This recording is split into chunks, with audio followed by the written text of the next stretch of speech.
Vice President Mike Pence warning North Korea this morning that it should not test the resolve of President Trump after U.S. military strikes in Syria and Afghanistan. Joining us now is Democratic Congressman Jim Himes. He's a member of the House Intelligence Committee.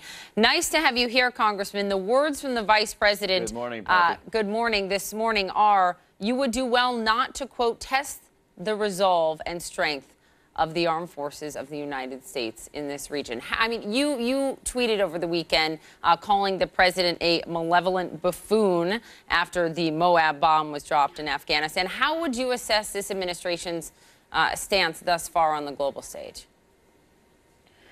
Well, you have a lot of symbolic gestures.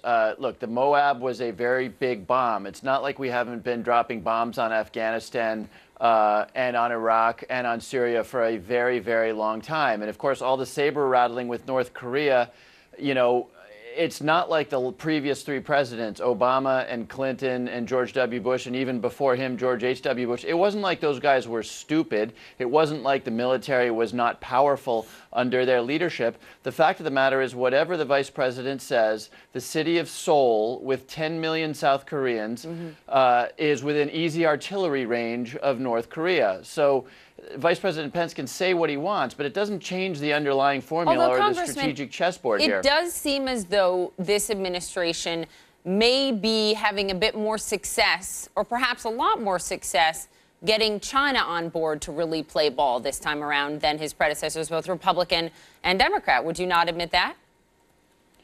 Well, that remains to be seen, right? You know, China didn't stop them from trying to test a missile the other day. Now, the missile blew up shortly after launch, but it's not like the Chinese stopped that. Look, the American presidents have been working with China for a long time, and China, at the end of the day, holds the leash on North Korea. But again, it's not. Do you think the leadership of China looks at Donald Trump and says, "Oh, here's a guy who's that much smarter than the previous presidents, and he's going to figure it out"?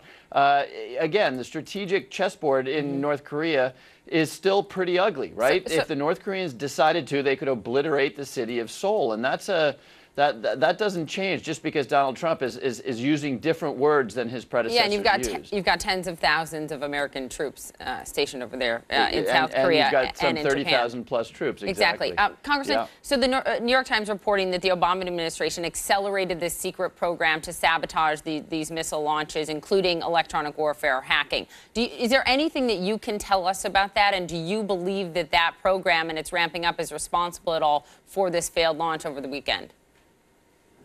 Poppy, like most people in the U.S. government, I can't confirm or deny anything along those lines.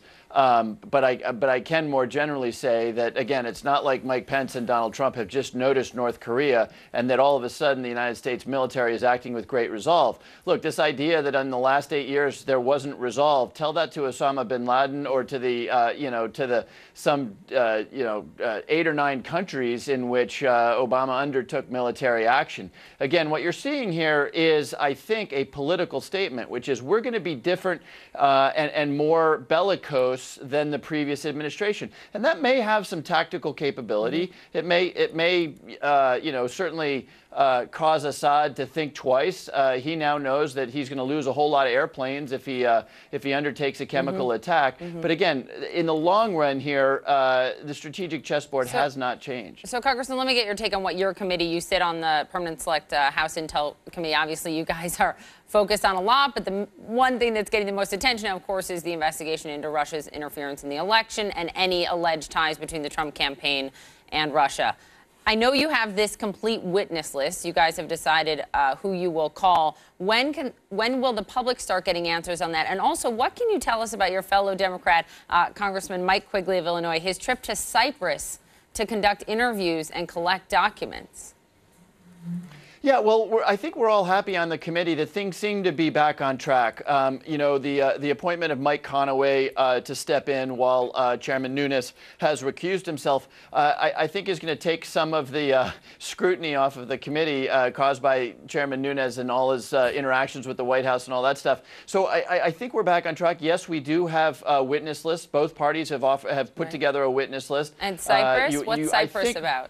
Is that about Paul Manafort, who we know had bank accounts there? Well, the remarkable thing about Cyprus is that there are yes, it is partly about Paul Manafort, but it goes beyond that. You know, I mean, Cyprus and Cypriot banks keep coming up in the context of this administration's people, including folks that aren't even sort of talked about within the Russia investigation, like the Commerce Secretary, who was on the board of the Bank of Cyprus for some period of time. So again, I think Mike went over just because Cyprus keeps coming up as a nexus in this investigation. All right, we're out of time. Congressman, thank you for joining us. We appreciate it.